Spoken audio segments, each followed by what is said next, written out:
Messieurs, dames, bonjour, bonsoir et bienvenue pour une nouvelle présentation de Blu-ray de l'animation japonaise. Et aujourd'hui, nous attaquons Goblin Slayer saison 2 de chez All The Anime. Enfin, la voilà, enfin. Vu les circonstances que vous connaissez sans doute concernant cette saison 2 de Goblin Slayer, qui avait switché de studio. Oui, on commence comme ça sur les chapeaux de roue. D'ailleurs, je teste un nouveau micro aujourd'hui. Je pense que la qualité, pour en avoir entendu, c'est pas terrible. Ça sera que sur Goblin Slayer, voilà, je pense. On va être honnête, c'est pas terrible du tout. J'essaierai de rendre ça un peu plus écoutable avec le montage. Je ferai ce que je peux. Goblin Slayer, donc, qui avait après une première saison et un film chez White Fox, a switché de studio, changé d'équipe d'animation pour passer chez Liden Film. Et une seconde saison qui a globalement flop en fait parce que les gens ont moins accroché au délire, et ça s'est même fait ressentir il y a quelques mois, même quelques années après la sortie de la saison 1 et du film, même si j'avais beaucoup aimé le film, tout chez All The Anime bien sûr, qui avait moins marché et qui, au niveau des ventes du roman d'origine, avait divisé par 2 ou par 3. En fait, les gens se sont lassés de Goblin Slayer, et malgré tout, une saison 2 est arrivée et on a changé complètement de cap. Et donc, on est sur un chara-design complètement différent, une DA complètement différente. On enlève la 3D sur le Goblin Slayer, qui était en majorité sur les plans larges fait en 3D chez White Fox pour de la full 2D. Et spoiler, pour une armure entièrement en 2D, c'est compliqué quand même. Et même les chara-design des persos ont complètement changé. Et a priori, d'après les dires, ils se rapprocheraient plus de ceux du roman. Mais on va être honnête, Liden Film a fait ce qu'ils ont pu. Ils ont fait ce qu'ils ont pu, pardon, j'essaie d'articuler, mais c'était pas glorieux, voilà, sur cette saison 2. Et globalement, c'était une saison plus slice of life, moins de gore, moins de bataille de gobelins et tout. Même le film, qui globalement était assez hard, quoi. La saison 2, c'est un peu plus friendly, on essaye de comprendre un peu plus les personnages. Bref, cette saison 2, de manière globale, a beaucoup moins plu au public. Et vous allez voir qu'il n'y a pas forcément de meilleures choses à dire sur cette édition française de Goblin Slayer. Alors, au niveau du format du Blu-ray, donc on est sur 2 disques, bien sûr, et avec un format livre, comme il y avait déjà sur la saison 1. Donc All The Anime ont conservé, je crois même le film, puisqu'il y avait une édition collector et une autre édition, je crois Supra Collector et tout. Moi je possède l'édition, je crois l'édition simple, je sais plus, et je crois il y a le film que j'ai aussi, mais sous blister, il est neuf, je l'avais acheté à l'occasion des promotions chez All The Anime, et donc c'est l'occasion aussi pour revoir la série. Et puis voilà. Donc on a un fourreau qui cache du coup le coffret à l'intérieur, avec bien sûr le flyer. Donc on a 2 côtés sur lesquels on peut mettre la série. C'est bien, ils ont mis les 2 visuels des 2 côtés. Donc on a ce visuel là qui est pas dinguissime, quand même, on va pas se le cacher, c'est pas foufou, quoi. C'est joli mais sans être dingos. Par contre de l'autre côté c'est quand même un peu plus joli. Voilà. Je pense que le meilleur côté, en fait, si vous voulez ranger le coffret, ou si vous voulez présenter le coffret, c'est quand même celui-ci, parce qu'il est plus joli quand même, ce visuel, on va pas se mentir. C'est d'ailleurs brillant, vous pouvez voir, on voit la caméra derrière, c'est un peu brillant, donc mais c'est quand même joli. On va pas se mytho, c'est quand même pas mal joli. D'ailleurs, on va pouvoir la comparer avec l'édition. Alors, je parle en qualité, bien sûr, en débit. J'ai pu récupérer le Blu-ray japonais. Donc voilà, hop, ça se garde ici. Ça s'ouvre du coup sous format livre et c'est pareil, c'est joli. J'aime beaucoup le format comme ça. Comme je vous le disais, c'était déjà le cas, il me semble, sur la saison 1 et sur le film, ce format livre en fait, où on a à l'intérieur un booklet. Franchement, c'est plutôt joli. Donc on a le flyer, on va garder pour ici. Je vais vous présenter un petit peu et après on va voir les disques et les bonus. Alors, Goblin Slayer saison 2. Le Goblin Slayer continue sa quête, mieux entouré que jamais dans cette nouvelle saison produite par Liden Film.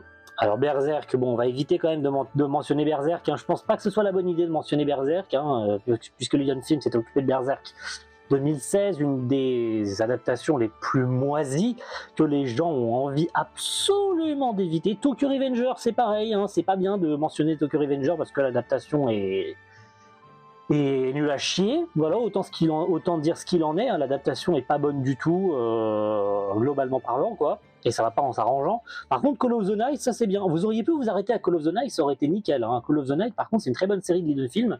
En bref, Liden Film, c'est un projet sur 2 qui est merdique, quoi, ce qui est bien dommage, parce qu'ils ont fait d'autres projets sur Netflix et tout, qui étaient globalement bons. Mais c'est vraiment, tu as l'impression que c'est un projet sur 2 ou un projet sur 3 sur lequel Eden Film fait de la merde. Et c'est bien dommage parce que ça tarit leur réputation alors qu'ils sont loin d'être mauvais. Donc c'est bien dommage. Donc, une réalisation de Ozaki Takaharu, je sais pas si c'était lui sur la saison 1, mais il me semble que non.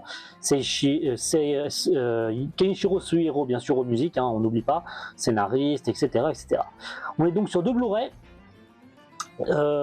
uniquement VO. Voilà, ça on va en parler vite fait avant de parler des bonus, parce que de présenter le coffret et parler des bonus en même temps, parce que c'est en format livre en fait, donc montrer les bonus et le coffret en même temps, ça va prendre 3 secondes. Il n'y a pas de VF sur cette saison 2.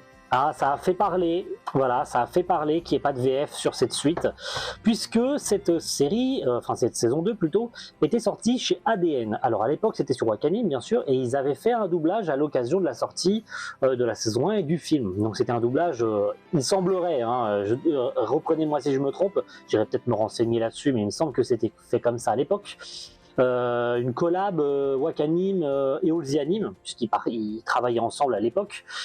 Et qu'ils avaient, je pense, fait 50-50 sur le doublage de Goblin Slayer pour une sortie physique et je crois même une exploitation à la télé, donc histoire de renta le truc.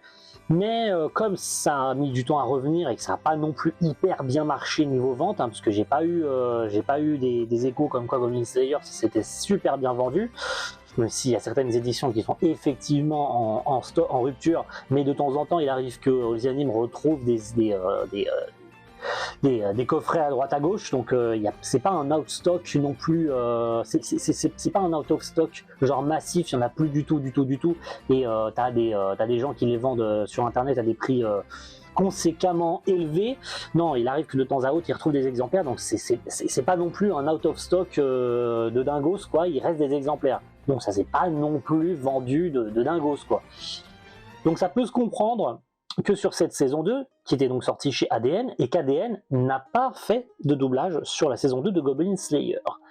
Ce qui fait que Olzianim n'a pas vu la nécessité de le faire eux-mêmes et donc de le financer en fait ce doublage de la saison 2. Et donc on se retrouve avec une saison 2 avec une VF absente, donc on perd la continuité. Bon, ça c'est exactement le même cas avec Sword Art Online en fait les gars. C'est qu'avec le deuxième film Progressive, Crunchyroll n'avait pas fait de doublage sur le second film. Donc, Olzianim n'a pas fait de doublage sur le second film. C'est aussi simple que ça. Pour eux, aujourd'hui, Olzianim, ce n'est plus assez rentable de faire des doublages, puisqu'ils partent du principe qu'une VF ne fait pas vendre un Blu-ray. Et c'est à demi-mot le cas, hein, et on conçoit totalement que c'est le cas. Mais malgré tout, c'est dommage parce que cette saison 2 de Goblin Slayer, on en a vu énormément à l'annonce de la série, avec l'absence de la VF, que les gens n'achèteraient pas en fait ce coffret saison 2 parce qu'il n'y a pas de VF dedans. Donc c'est à moitié vrai de dire qu'une VF ne fait pas vendre un coffret, mais ça a aussi à moitié faux parce que tu as une partie de ton public qui achète ton édition parce qu'il y a la VF dedans. Là du coup, tu enlèves cette partie de ta clientèle qui n'achètera pas ton coffret parce qu'il n'y a pas de VF dedans. Donc ils se tirent à moitié une balle dans le pied, mais ça peut se comprendre que financièrement ce soit pas rentable pour eux. Voilà, il y a 2 poids 2 mesures avec l'absence de VF. Ça avait déjà assez fait gueuler sur Fate, hein, les films Even Steel, je vais arriver à articuler, hein, vous en faites pas. Ça avait déjà assez fait jaser comme ça, que le casting de la série télé UBW n'était pas revenu, donc le casting lyonnais n'avait pas été reconduit sur les films parce qu'ils avaient acheté que l'exploitation des films pour les sorties Blu-ray et c'est tout, pour une conservation du matériel. Et donc pour Goblin Slayer, je pense que c'est à peu près le même cas. Voilà, on ferme la parenthèse pour la VF, donc il n'y aura pas de partie VF parce que la VF est évidemment absente de ce coffret. Donc on va pouvoir rapidement faire le tour de ce dernier. Alors, on est sur 2 disques et honnêtement c'est plutôt joli. Voilà, j'aime beaucoup le design. De toute façon, on est sur une continuité niveau visuel, hein. Vous pouvez voir les différents personnages et tout. Donc c'est cool. Voilà, le premier disque 1 à 6. C'est joli, hein. Franchement, ça se fond bien dans le décor du livre et tout, format livre. Et derrière, on a évidemment le deuxième disque. Les bonus, j'en parlais tout à l'heure, puisqu'on peut switcher sur ça, après je vais vous présenter le booklet. On a au niveau du disque 1, parce que c'est sur le seul disque qu'il y a des bonus, on a l'opening et l'ending en crédit-less et les bandes annonces japonaises. Voilà, rien de très intéressant à se mettre sous la dent, et c'est pour ça que ça me fait toujours autant rire que les animes appellent ça édition limitée collector et tout. Et Édition collector limitée, hein, c'est marqué comme ça derrière, littéralement. Édition collector limitée. Limitée, c'est-à-dire que tu es censé avoir un certificat quand même. Limité, ça veut bien dire ce que ça veut dire. Il n'y a pas de numéro de certificat, il n'y a pas de certificat de numéroté. Donc, tu appelles ça limité, mais en fait, tu te fous de la gueule de tes consommateurs. Bref, c'est juste un petit coup de gueule comme ça. Parce que j'ai l'impression qu'ils font ça tout le temps.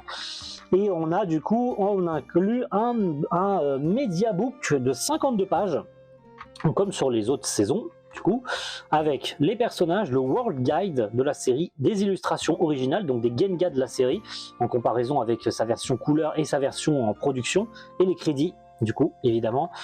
Donc personnages, on va faire vite fait, hein. Voilà, on a tous les personnages, Yuichiro Umehara pour le crève-gobelin, bien sûr, Orkbolg aussi pour les intimes, la prêtresse, on connaît absolument pas le nom, d'ailleurs on connaît le nom de aucun des personnages je crois, même le crève-gobelin on ne connaît pas son prénom, la vachère, l'hôtesse de la guilde, voilà.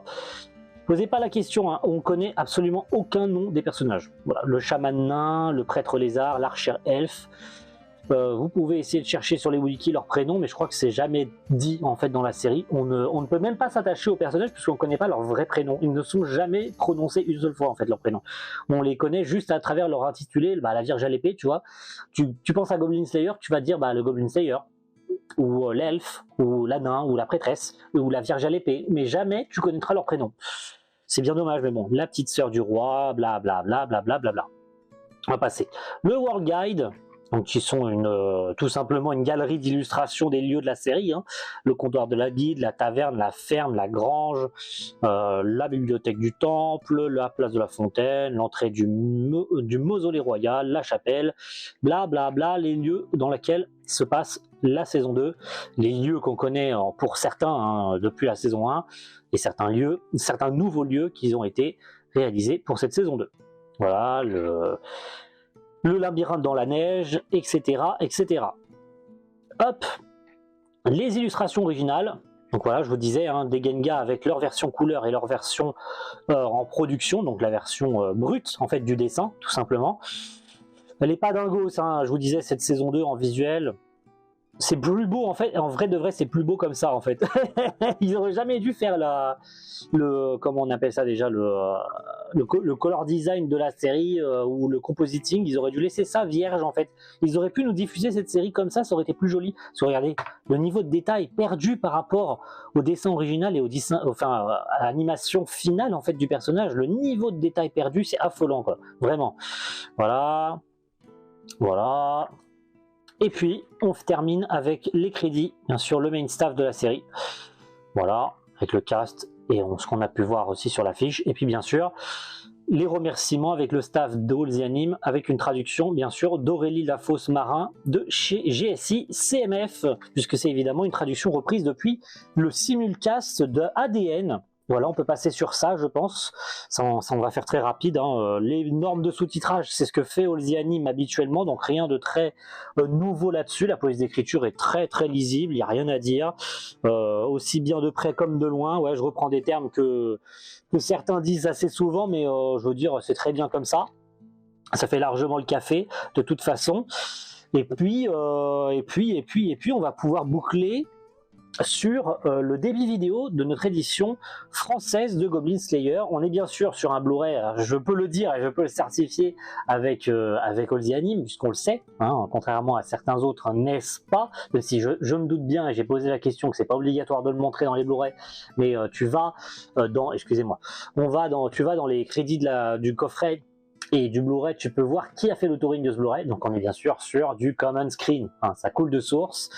Donc l'édition japonaise, puisque je vous disais tout à l'heure que je l'ai récupérée, on est sur un 36 mégabits sans aucune difficulté. Hein. Vous pouvez voir que la courbe parle d'elle-même, les deux courbes parlent d'eux-mêmes. C'est nickel chrome, quoi. On a des petits pics à droite à gauche, ça monte quoi à 50 mégabits à peu près. Mais cette linéarité au niveau de la courbe qui ne descend pas du tout, bien que, attention, ça ne veut pas dire que la qualité soit bonne. Voilà, disons les termes. Commençons par ça. Puisque notre édition, et là vous allez pouvoir voir une dégringolade, en tout cas c'est ce que nous montre le graphique. Notre édition française de Goblin Slayer oscille aux alentours des 26,6 mégabits. Et vous pouvez voir hein, que le graphique à nouveau parle pour lui, ça varie énormément d'épisode en épisode. Tu as des épisodes qui vont descendre en dessous, tu as des épisodes qui vont être un petit peu au-dessus, tu vas avoir des pics qui vont parfois atteindre les 63 mégabits, mais c'est pas souvent. En fait, le problème de certaines de nos éditions en ce moment, et je l'ai vu sur... celui qui m'a le plus marqué là dernièrement, c'est Licorice Recoil, hein, qui est sorti il y a très peu de temps. C'est ce yo-yo en fait que fait le débit. J'ai l'impression qu'ils ont fait n'importe quoi sur l'encodeur, en fait, tout simplement, et que il a du mal à maintenir la qualité de manière constante, en fait, et ça joue au yo-yo, le débit. Je sais pas pourquoi c'est comme ça. Maintenant, vous savez que je ne suis évidemment pas expert là-dedans, donc je peux pas vous apporter plus de précision, mais ouais, c'est pas fameux. Maintenant, vous avez de toute façon les screens qui vous passent sous le nez de la série. C'est pas non plus hyper moche, hein, mais j'ai cru voir passer 2-3 endroits avec du banding. Hein. De toute façon, c'est évident avec certaines scènes où tu as le débit qui descend trop bas, que la qualité ne soit pas assez contenue et que l'encodeur soit pas assez bien préparé et mal configuré, tout simplement, en fait, pour maintenir la qualité. Et j'ai pas vu de pixelisation violente ou quoi que ce soit. Maintenant, voilà, Common Screen, on le dit et on le redit, et ça a été dit sur le Discord, ça a été dit par Vic, ça a été dit par globalement tout le monde, chez Common Screen, il faut donner les choses à la bonne personne. Voilà, c'est ce qui manque en fait à Common Screen pour avoir quelque chose de bien, parce que le packaging, en fait, Olzianim l'ont, et il leur manque vraiment cette régularité au niveau de la qualité du Blu-ray, parce que ils ont de très bonnes choses entre les doigts, même si tu as 90% des séries qui leur passent sous le nez, parce que Crunchyroll les ont évidemment, mais pour le peu qu'ils ont en fait sous la main, ils arrivent très peu souvent à faire des trucs propres en fait, et c'est ce qui est bien dommage, parce que le dernier bon truc propre qu'ils ont fait, c'est Pompo, et on a vu ce que ça a donné sur Pompo. C'est tu donnes les bonnes choses aux bonnes personnes et ils font des trucs bien en fait, donc continuez à donner les projets d'animation japonaise à cette personne. Au moins on sait qu'il est compétent et qu'il sait faire les choses en fait, donc voilà, je m'arrêterai sur ça. On va clôturer là-dessus, messieurs, dames. Merci à tous d'avoir suivi cette découverte du Blu-ray de Goblin. Et puis on se retrouve très bientôt. Normalement, c'est censé être Jujutsu Kaisen, voilà, la prochaine, mais entre-temps, il sera... je pense qu'il sera sorti, hein, de toute façon. Je tourne cette vidéo le 3 juin, donc Goblin Slayer vient tout juste de sortir, hein, tout simplement. En tout cas, oui, il vient tout juste de sortir. Il est très exactement. Que je dise pas de conneries. Donc d'ici quelques jours, j'ai Jujutsu qui sort. Donc est-ce qu'il sera en retard comme la plupart des Blu-ray? Est-ce que je vais devoir aller en magasin, me presser un week-end en magasin pour aller le chercher et perdre mon temps, bien sûr. Tout dépendra de ces chers cocos de chez Arcades, bien sûr. Même si en ce moment, on peut pas blâmer Olzianim parce que tout sort à l'heure en fait. Donc continuez comme ça, c'est bien, vous êtes sur une bonne lancée, même si il y a encore une marge d'amélioration. Merci à tous et à la prochaine. Ciao tout le monde, bye.